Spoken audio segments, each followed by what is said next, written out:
அந்தந்த பகுதியிலே மகான்கள் உருவாகி இருக்கின்றார்கள். அவர்கள் உணர்ந்ததை அங்கு வாழும் மக்களுக்கு உணர்த்துவதற்காகவும் போதிப்பதற்காகவும் முயற்சி செய்து கொண்டிருக்கிறார்கள், முயற்சி செய்துள்ளார்கள். அதுவே பக்தி மார்க்கமாக வளர்ந்துள்ளது. இப்ப செய்தித்தாளில் ஒரு படத்தை பார்க்கிறோம். அதுல வெள்ளை உடை, வெண் தாடி, மஞ்சள் துண்டு, 2 கைகளையும் உயர்த்தி இருக்கிறார். கீழே வாழ்க வளமுடன் அப்படின்னு எழுதியிருக்கு. அந்த படத்தை பார்த்தவுடன் நமக்கு யார் நினைவுக்கு வருகிறார்? நம்மளுடைய குருவியானவர்கள் நமக்கு நினைவுக்கு வருகிறார்கள். எப்படி அந்த படம் நமக்கு ஒருவரை ஞாபகப்படுத்துகிறதோ அவ்வாறு சிலைகளும் நமக்கு இறைநிலையை ஞாபகப்படுத்த வேண்டிதான் அமைக்கப்பட்டிருந்திருக்கிறது. அதுதான் சிலையை தான் மகரிஷி அவர்கள் எந்திரம் என்று குறிப்பிடுகிறார்கள். உடல் நலத்திலே ஒரு குறைவாக இருந்தால் அவர் ஒரு எந்திரத்தையும், அறிவிலே கல்வியிலே குறைவாக இருப்பவர்கள் அதற்காக ஒரு எந்திரத்தையும், செல்வத்திலே குறைவாக இருப்பவர்கள் அதற்காக ஒரு எந்திரத்தையும் பயன்படுத்தி தங்களுடைய வாழ்க்கையை முன்னேற்றுவதற்காக அதனை பயன்படுத்தி இருக்கின்றார்கள். அந்த செயலை எப்படி வந்தது என்பதற்கு மகரிஷி ஒரு கவியில சொல்கிறார் பாருங்கள். எவ்வுயிரை எச்செயலை எவர் அடிக்கடி நினைத்தால் அப்பொருளின் தன்மையதாய் நினைப்போர் ஆற்றல் அறிவிடினும் உடலிலும் மாற்றம் காணும் இப்பெருமை இயல்பூக்க நியதியாகும் செய்தார். அப்ப அந்த மாற்றங்கள் இயல்பூக்கமாக நடைபெறுகிறது என்பதை நமது மகரிஷி அவர்கள் குறிப்பிடுகிறார்கள். இதை நம்ம நேரடியாக எங்கேயாவது தெரிஞ்சுக்கணும் அப்படின்னாக்கா மாரியம்மன் கோயில் அர்ச்சகரை போய் முகத்தை பாருங்க, ஆஞ்சநேயர் கோயில் இருக்கிற அர்ச்சகரோட முகத்தை பாருங்க, நல்ல வித்தியாசம் நமக்கு புரிஞ்சுக்கலாம். அந்த மகரிஷியோட கருத்து எவ்வளவு தூரம் அதுல உண்மை அப்படிங்கிறத புரிஞ்சுக்க முடியுது. தெய்வ நிலையை இதை உணர முடியாத மக்கள் சிலையிலேயே தெய்வமாக எண்ணிவிட்டனர். இந்த அறியாமையை கண்ட சிவவாக்கியாருக்கு கோவம், நட்டக்கல்லை தெய்வம் என்று 4 குறுக்கம் சாத்தி சுத்தி முனமனு சொல்லும் மந்திரமேதடா நட்டக்கல்லு பேசுமோ நாதம் இருக்கையில். இப்ப நாதம் இந்த ஜீவன் உள்ள உயிர் இறைநிலை தான் நம்ம உடலிலே உயிராக இருக்கின்றது. இறைவன் தான் அறிவாக நம்முடைய இருக்கின்றாக இருக்கின்ற அந்த கருத்தை நாம் உணரவில்லை என்பதற்காக தான் நம்ம சிவவாக்கியாரப்படி சாடி இருக்கிறார். ஆனால் மகரிஷி ரொம்ப சாந்தமா சொல்லணும்.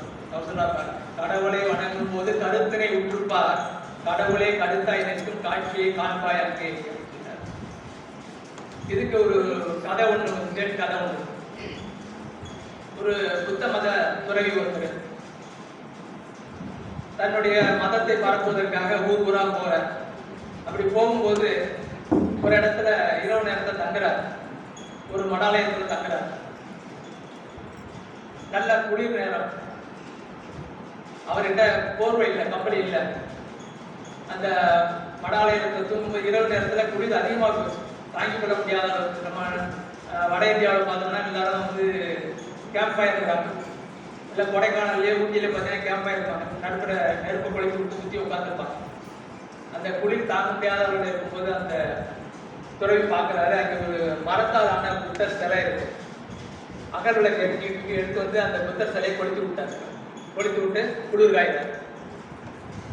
அந்த புகை அந்த மடாலயத்துடைய நிர்வாகிக்கு தூங்கிட்டு இருந்தவர் போய் மூக்கில் ஏறவும் ஏறிச்சு வந்துட்டார். என்ன புகை வாசனை வருது அப்படின்னு பார்க்குறாரு. புத்தர் சிலை எரிஞ்சு போயிடுச்சு, வெறும் கனலா இருக்கு. அப்போ அந்த துறவியை பார்த்து கேட்குறாரு, என்னையா பண்ணிட்டீங்க, புத்தரை போய் கொடுத்துட்டீங்களே அப்படின்றாரு.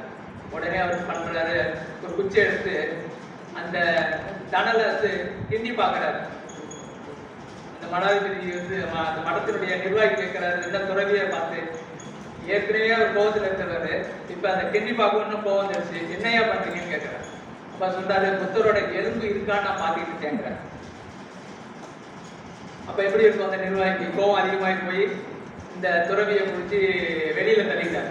வெளியில தள்ளி கதவை சாத்திட்டார். அந்த குளிர் நேரத்திலையும் மறுநாள் காலையில எழுந்துச்சோன்னா அவருக்கு ஒரு உறுத்தல், நம்ம அவளை குளிர்ல ஒரு துறவியை வெளியில தள்ளிட்டோமே அப்படின்னு பாக்குறதுக்காக பாக்குறாரு. அவர் பூஜை பண்ணிட்டு புத்தம் சரணாமச்சாமி பூஜை பண்ணிட்டு இருக்கிறார். அப்ப அவர் சொல்றாரு, அந்த துறவி சொல்றாரு, நேற்று நைட்டு உயிரற்ற புத்தருக்காக வேண்டி உயிருள்ள புத்தரை வெளியே தள்ளிட்ட பாண்டியன் அப்படின்றார். அப்பதான் அவருக்கு அந்த நிர்வாகிக்கு ஞானம் கிடைத்ததாக சொல்கிறார். அதுதான் மகரிஷி சொன்னார் பாருங்க, சிவநிலையை ஜீவனிலே உணர்ந்து கொண்டால் சிறுமை தரும் மனமயக்கம் மாயை இருந்தார். அப்ப சிவநிலையை ஜீவனில உணர்ந்து கொண்டவர்களுக்கு இந்த மனமயக்கம் மாயை இல்லை என்று அறுதியாக கூறுகின்றார். மேல என்ன சொன்னார் பாருங்க, அவனில் தான் நீ உன்னில் அவன் யார் நீ யார் தெரியுது. அப்ப அவனுக்குள்ளதான் நீ இருக்க, உனக்குள்ளதான் அவன் இருக்கான். இப்ப நீங்க ரெண்டு பேரும் ஒருத்தருக்கு ஒருத்தர் பிரிவு கிடையாது. அவன் நீ ஒன்றாய் அறிந்த இடம் அறிவு முழுமை, அது முக்தின்னு சொல்லிட்டார். அப்ப அந்த இறைநிலை தான் நமக்குள்ள அறிவாகவும் உயிராகவும் செயல்பட்டுக் கொண்டிருக்கின்றது என்பதை மகரிஷி அவர்கள் மிக சிறப்பாக நமக்கு விளக்கி இருக்கின்றார்கள். இப்படியெல்லாம் சொன்னவர் மகரிஷி அடுத்து என்ன சொன்னார்னாக்கா, இப்படி சிறப்பாக இருக்கக்கூடிய இந்த அறிவை, இந்த இறைநிலையை ஏன் நம்ம எல்லை கட்டணும் அப்படின்னு ஒரு கேள்வி எழுப்புறார்.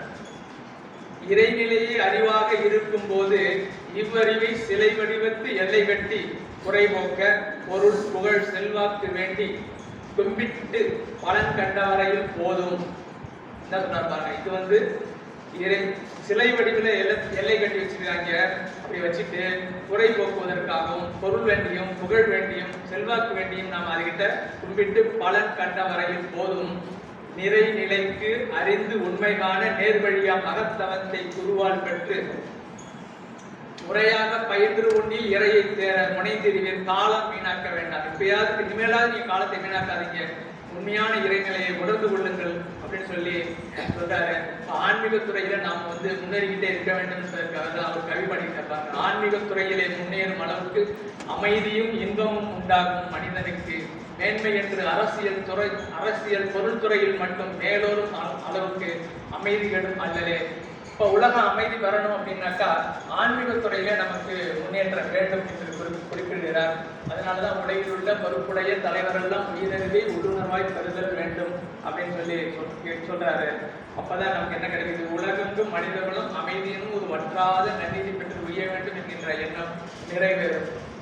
இப்ப எதை அறிந்தால் இறைவனை உணரலாம் என்பதை ஒரு கவி மூலம் நமக்கு சொல்றார். எந்த ஒன்று அறிந்ததில் இறைவன் முதல் உயிர் வரை எல்லாவற்றையும் உணர்த்துமோ அதுவே காந்தமா.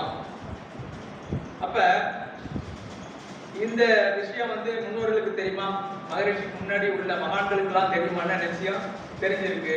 அதை மகரிஷி சொல்றாங்க. அவங்களுக்கு ஓமை கிடைக்காததுனால அதை நமக்கு சொல்ல முடியல. முந்தையோர்கள் அகத்தவத்தால் ஒன்றுடந்த போதிலும் மொழிவதற்கு ஓமையின்றி முட்டி மோதி நின்றனர். இந்த நாள் விஞ்ஞானமோ ஏற்றம் பெற்றதால் அதை இயங்கிட மின்சாரம் மூலம் எல்லோருக்கும் உணர்த்தலாம். அப்ப இந்த காந்த தத்துவத்தை நாம ஏன் உணரணும் அப்படின்னு ஒரு கேள்வி எழுது இல்லையா? அப்ப அந்த கேள்வி எழும்போது அதுக்கு மகரிஷி என்ன சொன்னார் பாருங்க, காந்த தத்துவம் உலகில் பரவிவிட்டால் கடவுள் ரகசியம் வெட்ட வெளியாய் போகும். மாந்தர் உலகில் எந்த குழுக்களேனும் மதம் பக்தி என்ற திரைமறைவில் நின்று வேந்தன் முதல் ஏழை வரை மனம் குழப்பி வேதம் புராணம் பொய்யாய் கதைகள் சொல்லி காந்தம் எனும் சத்தியத்தை மறைத்து விட்டு சலிப்பின்றி உண்டு உலக சாபம் ஏற்கார். அப்ப இந்த காந்த தத்துவம் உலகம் முழுவதும் பரவிடுச்சு அப்படின்னா கடவுள் ரகசியம் வெட்ட வெளியாக போயிருக்கிறார். அப்ப இந்த மதங்கள், பல மதங்கள் இருக்கிற வேலையே இல்லை. பக்தி மாற்றத்தின் மூலமாக பல குழுக்கள் இருப்பதற்கும் வேலை இல்லை. அதனாலதான் சொல்லுகிறாரு, இந்த பல மதங்கள் பல கடவுள் பழக்கம் ஒழித்து உண்மை ஒன்றை தேர்ந்தெடுத்தல் என்ற வேதாந்திர கோட்பாடு நடைமுறைக்கு வரணும்னாக்கா இந்த காந்த தத்துவத்தை இந்த உலகம் முழுவதும் அறிந்திருக்கணும்னு சொல்றாரு. மேலும் சொல்றாரு பாருங்க, இறை உணர்ந்து அறமாற்றி எல்லோரும் வாழ்ந்தால் ஏழ்மை ஏது. இறை உணர்ந்து அறமாற்றி எல்லோரும் வாழ்ந்தால் ஏழ்மை ஏது, பஞ்சமா பாவங்கள் ஏது, குறையறிவால் எழுகின்ற குற்றங்கள் ஏது, மொழி நாடு பொருள் துறையில் பிணக்கு போர் ஏது. இப்ப இந்த இதெல்லாம் மறையணும் அப்படின்னா இறை உணர்வு நமக்கு அவசியம் தேவை என்கிறத மகரிஷி குறிப்பிடுகிறார். இந்த இறைநிலையை பற்றி நமக்கு மகரிஷி எப்படி விளக்குகிறார் பார்ப்போம். மதிப்புடைய மாண்புமிக்க அன்பர்களே நண்பர்களே உங்களுக்கு, நம்மளை பார்த்தா சொல்றாரு, மதிப்புடைய மாண்புமிக்க அன்பர்களே நண்பர்களே உங்களுக்கு மறைபொருளாம் தெய்வ நிலை தெளிவாக விளக்குகின்றேன். மனம் விரித்து ஏற்றுக்கொள்வேன். எதுவும் ஆகும் இயல்பம், இந்த இறைநிலை எதுவாகவும் மாறும் அப்படிங்கிற சொல்றாரு. மற்றா இருப்பு பேராற்றல் பேரறிவு காலம் எனும் வளம் நான்கும் ஒன்றிணைந்த பெருவெளியே தெய்வமாம், அதுவே பேராற்றல். இதனை நான் இறைநிலை என்று உணர்ந்து விட்டேன், உங்களுக்கு எடுத்துச் சொன்னேன். இவ்வுண்மை மறுத்திட்டால் எப்பொழுதும் எவரும் தெய்வம் உணரப் போகா. அதிவிரைவாய் தன்னிருக்க சூழ்ந்தெடுக்கும் பேராற்றல் இதுவே பிரம்மம். இதன் அழுத்தம் விட்டு விட்டு இயங்குவதே அதிர்வு காலம். இவ்வதிர்வின் மூலமே அனைத்து மாற்றங்களாம் பிரபஞ்சத்தில். கவிக்கு விளக்க சொல்வதற்கு நேரம் இல்லை, 15 நிமிடம் தான் கொடுத்துருக்காங்க, அதனால கொஞ்சம் வேகமாக போயிட்டு இருக்கேன். மகரிஷி எப்போ இறைநிலையை பற்றி பேசும்போது பார்த்தீங்கன்னாக்கா ஒரு தாய்மானவர் பாடம் சொல்லுவார். அங்கெங்கனாதபடி எங்கும் பூரணமாய் ஆனந்த பூர்த்தியாகி அருளோடு நிறைந்தது எது. இது பார்த்தீங்கன்னா கேள்வியாகவே இருக்கும் அந்த கவிதை. அதில் முதல் 2 லைனை மட்டும் நம்ம எடுத்துக்கிறோம். அங்கெங்கனாதபடி எங்கும் பூரணமாய் ஆனந்த பூர்த்தியாகி அருளோடு நிறைந்தது எது. மகரிஷியோட கவிதையை பார்த்தா பதில் சொல்ற மாதிரியே இருக்கும். எல்லாம் வல்ல தெய்வம் அது எங்கும் உள்ளது நீக்க வர சொல்லால் மட்டும் நம்பாதே சுயமாய் சிந்தித்து தெளிவாய்.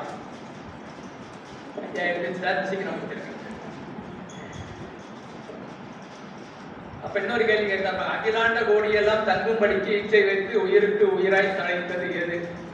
ஆதி எனும் பரம்பொருள் மெய் எழுச்சி பெற்று அணுவென்ற உயிராகி அணுக்கள் கூடி மோதி இணைந்து இயங்குகின்ற நிலைமைக்கேற்ப மூலகங்கள் பலவாகி அவை இணைந்து பேரித்த அண்டகோடிகளாய் மற்றும் பிறப்பு இறப்பு இடை உணர்தல் இயக்கமாகி நீதி நெறிவுடன் மாந்தராகி வாழும் நிலை உணர்ந்து தொண்டாற்றி இன்பம் காண்போம்னு சொல்லி அதுக்கு பதில் கொடுத்துக்கிறாரு. இப்ப நம்ம ஒரு முடிவு வந்துடலாம், சீக்கிரம் முடிச்சிருங்க. உணவை உதிரமாக மாற்ற நம்மால் முடியுமா?